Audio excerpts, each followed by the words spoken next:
Bismillahirrahmanirrahim. Assalamualaikum warahmatullahi wabarakatuh. Perkenalkan, saya Farida Mahaningrum, selaku dokter muda di bagian kepaniteraan klinik ilmu radiologi Rumah Sakit Islam Sultan Agung Semarang. Di sini saya akan mempresentasikan mengenai bedah buku dengan buku radiologi diagnostik, khusus membahas mengenai bab tulang. Setelah ini saya mohon izin untuk share screen terlebih dahulu.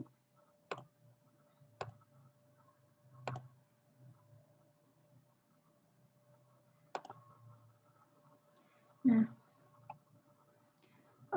pada kesempatan kali ini saya akan membahas bab mengenai tulang. Di sini nanti akan dibahas mengenai trauma skelet, kemudian infeksi tulang, dan juga tumor tulang.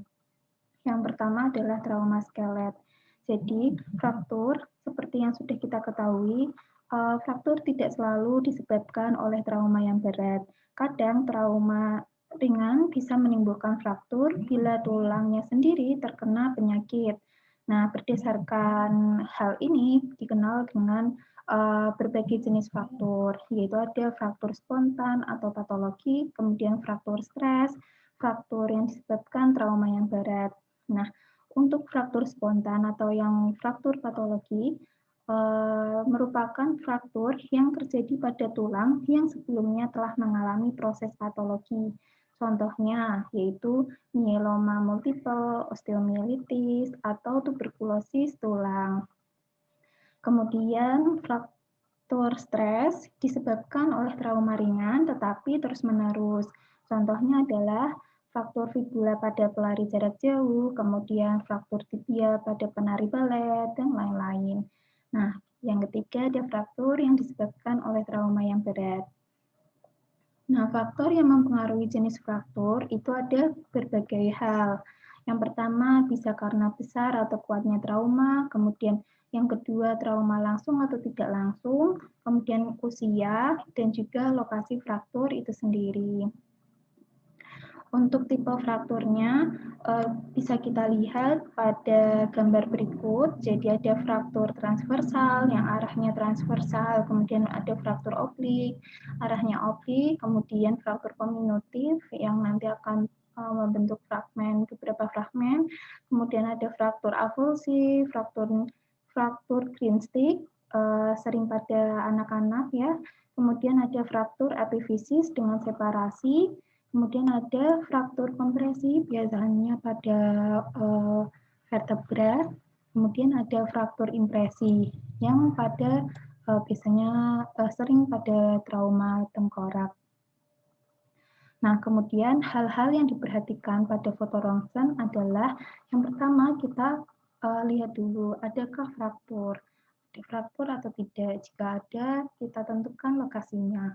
Lokasinya apakah misalnya di tulang tibia, apakah dia di sepertiga proksimal, sepertiga medial, atau di sepertiga distal. Kemudian jenis dari fraktur dan kedudukan fragmennya apa? Apakah tadi misalnya fraktur transversal seperti itu. Kemudian struktur tulangnya biasa atau patologi.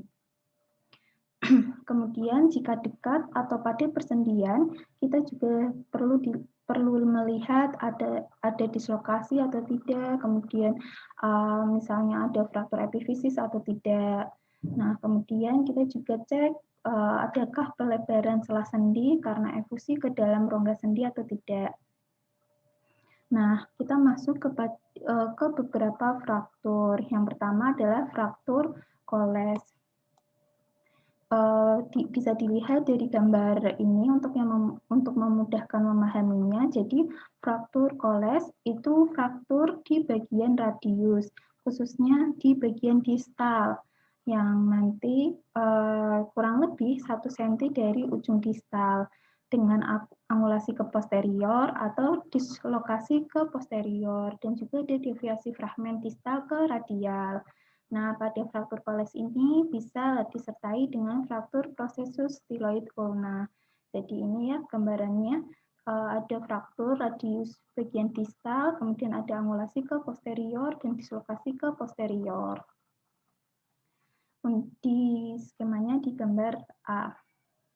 Nah, kemudian fraktur Smith, di mana fraktur Smith itu fraktur di bagian radius distal dengan angulasi atau dislokasi fragmen distal ke anterior. Jadi ini ya, ada fraktur radius bagian distal, kemudian ada angulasi ke bagian anterior.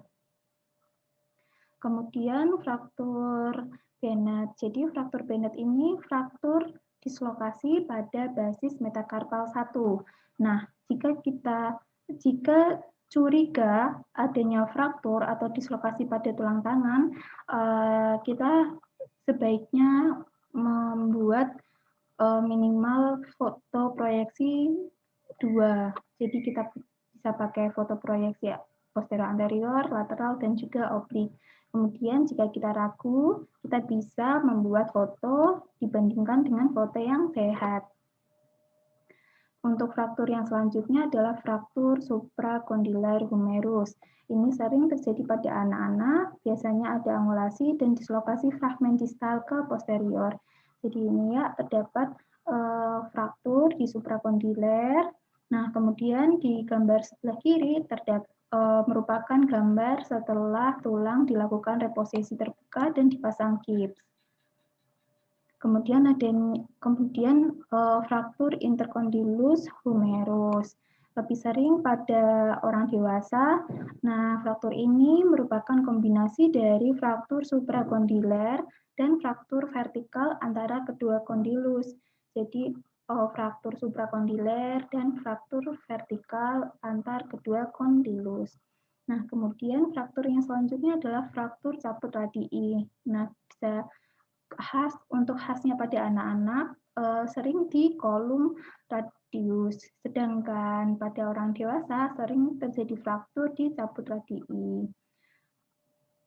Jadi ini ya ada beberapa tipe fraktur dari caput radii.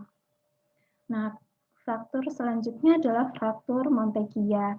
Fraktur Montegia ini yaitu fraktur di bagian ulna proksimal dengan dislokasi caput radii, seperti itu ya. Kemudian ada fraktur Galeazzi. Fraktur Galeazzi ini fraktur radius bagian distal dengan dislokasi bagian ulna yang bagian distal. Nah, selanjutnya ada fraktur pelvis. Nah, untuk fraktur pelvis ini sering karena kecelakaan lalu lintas atau kecelakaan kerja seperti pekerja industri. Nah, kelainan pada jaringan lunak sering kali lebih serius atau lebih parah daripada fraktur itu sendiri. Untuk fraktur pelvis itu bisa dibedakan menjadi 2, fraktur yang stabil dan fraktur tidak stabil. Untuk komplikasi dari fraktur pelvis itu sendiri ada 3, yaitu perdarahan bisa masif, kemudian ruptur buli-buli, kemudian juga bisa ruptur rektum atau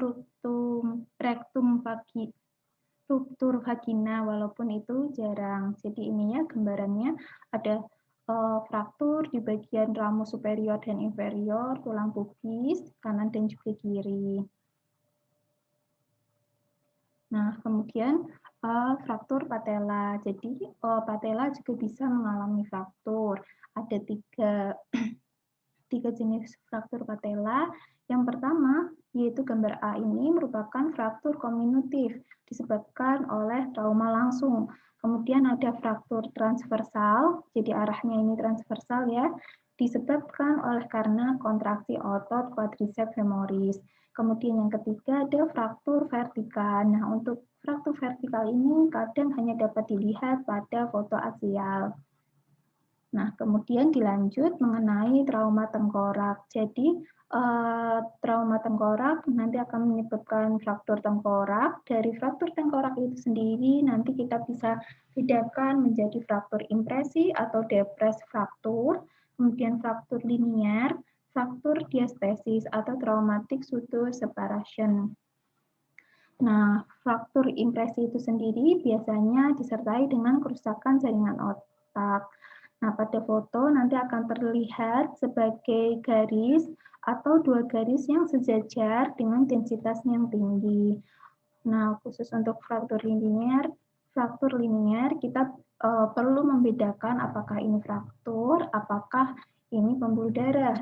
Nah, ketika dia itu merupakan fraktur, garis frakturnya itu dia lebih radiolusen daripada pembuluh darah, dan juga dilihat dari arahnya. Untuk yang fraktur linier, arahnya tidak teratur.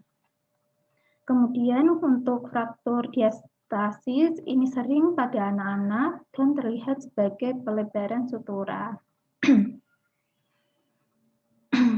Ini ya gambaran dari fraktur linier. Jadi ada gambaran garis di garis radiolusen yang tampak di tulang parietal. Jadi ini fraktur linier. Nah, kemudian ada gambaran radiolusen yang dia itu tampak impresi. Kemudian yang gambar kedua ada gambaran garis ya. Jadi ini merupakan fraktur impresi dan juga linier, terletak pada tulang parietal, frontal, dan temporal. Nah, kemudian kita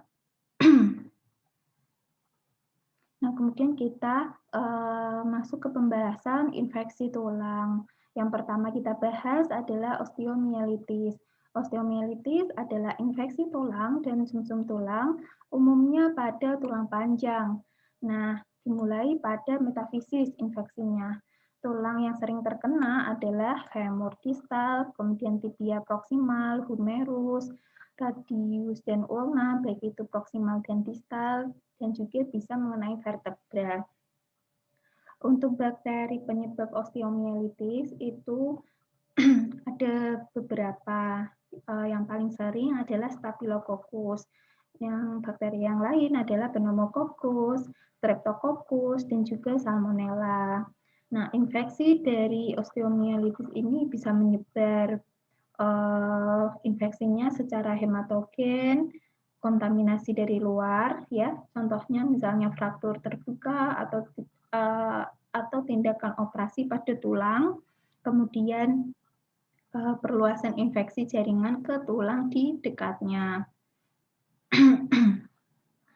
Untuk perjalanan dari osteomielitisnya itu sendiri, jadi awalnya bakterinya ya, bakteri Staphylococcus, nanti dia akan bersarang di dalam spongiosa metafisis. Lama-lama dia nanti akan membentuk pus, sehingga akan timbul abses. Nah, pus tersebut nanti akan menjalar ke daerah epifisis, ke diafisis dan juga korteks. Nah, nanti juga akan mengangkat perios. Nah, pus yang meluas sampai ke perios itu dan juga tempat-tempat tertentu akan membentuk fokus sekunder. Nah, perios yang terangkat tadi, perios yang telah terangkat tadi oleh pus akan membentuk tulang di bawahnya. Nah, itulah yang dinamakan dengan reaksi periosteal. Nah, juga di dalam tulang itu sendiri nanti akan dibentuk tulang baru, baik itu di trabekula maupun korteks. Sehingga tulang terlihat lebih opak dan yang dinamakan dengan sklerosis. Nah, ini adalah gambaran dari fraktur tibia yang mengalami komplikasi osteomielitis.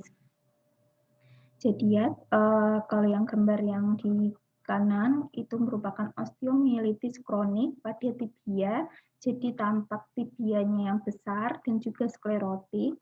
Kemudian tampak daerah radiolusen pada tibia yang menunjukkan tanda destruksi. Seperti itu ya. Kemudian selain osteomielitis, infeksi yang lain juga bisa oleh karena tuberkulosis.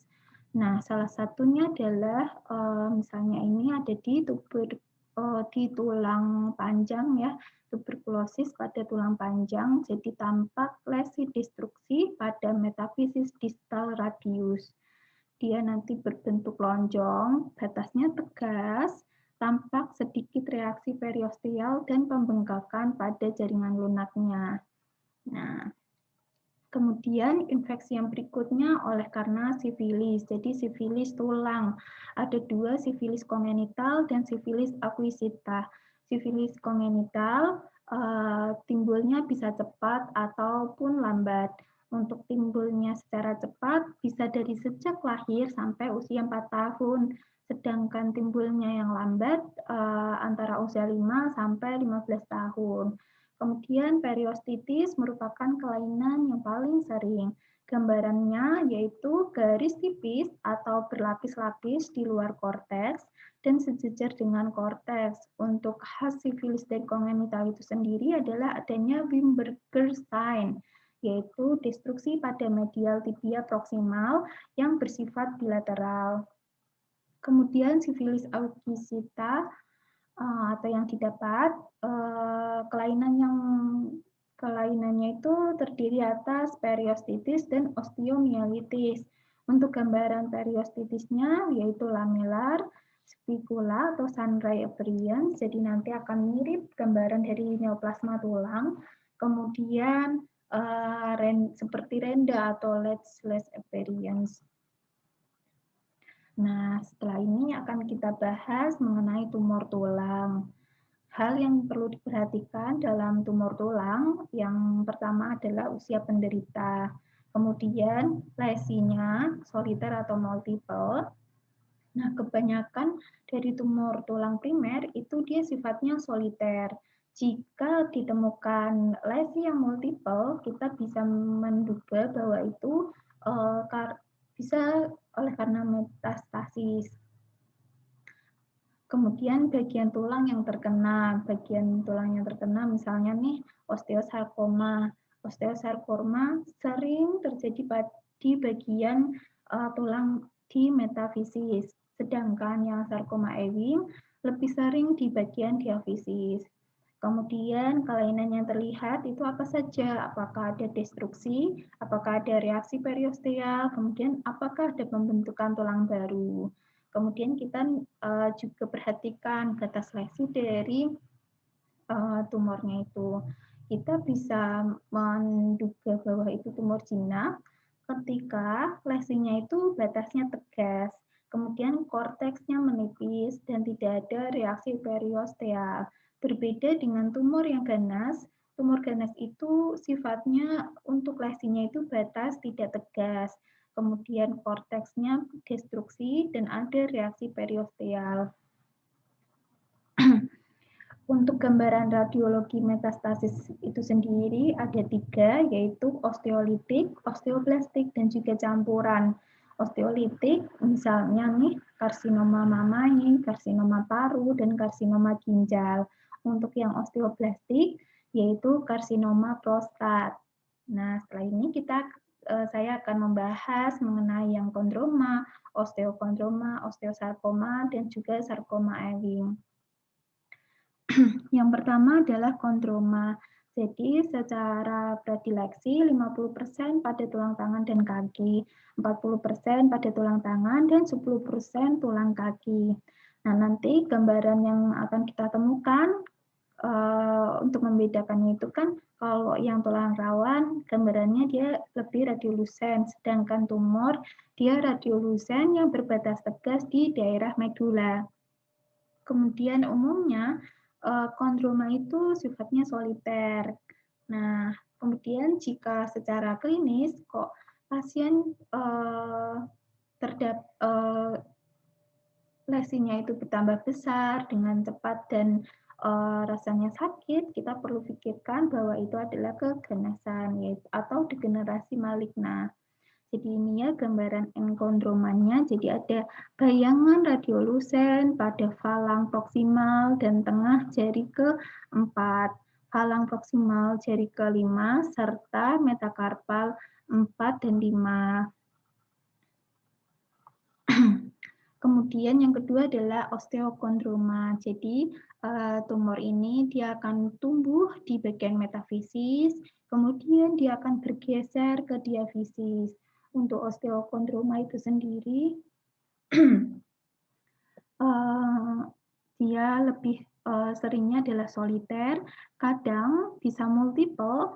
Nah, nanti akan membentuk gambaran diafisial aklasia. Kemudian gambarannya itu kita bisa lihat bahwa tampak penonjolan tulang dengan korteks dan spongiosa yang normal. Itu khas pada osteokondroma. Ya, jadi ada penonjolan tulang dengan korteks dan spongiosanya itu normal pada metafisis distal. Kemudian ada osteosarkoma. Jadi osteosarkoma ini merupakan tumor ganas primer yang paling sering. Predileksi yang paling sering ada di lutut, yaitu sebesar lebih dari 50%. Metastasis cepat secara hematogen dan biasanya masuk ke paru-paru.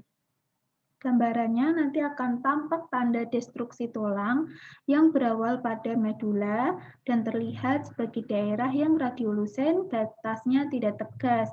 Nanti tampak sandra aperience atau garis tegak lurus pada tulang, kemudian ada segitiga Codman dan osifikasi. Kemudian ada sarkoma Ewing, jadi tampak radiolusen, lesinya destruktif, yang bersifat infiltrat, yang berawal di medula, tumor, nanti akan merusak korteks, sehingga nanti akan timbul reaksi periosteal, nanti tampak gambaran onion peel appearance, yaitu garis-garis yang berlapis-lapis. Itu untuk gambaran sarkoma Ewing. Nah, alhamdulillahirrahmanirrahim. Terima kasih. Demikianlah pembahasan dari bedah buku bab tulang. Kurang dan lebihnya saya mohon maaf. Terima kasih. Saya tutup. Wassalamualaikum warahmatullahi wabarakatuh.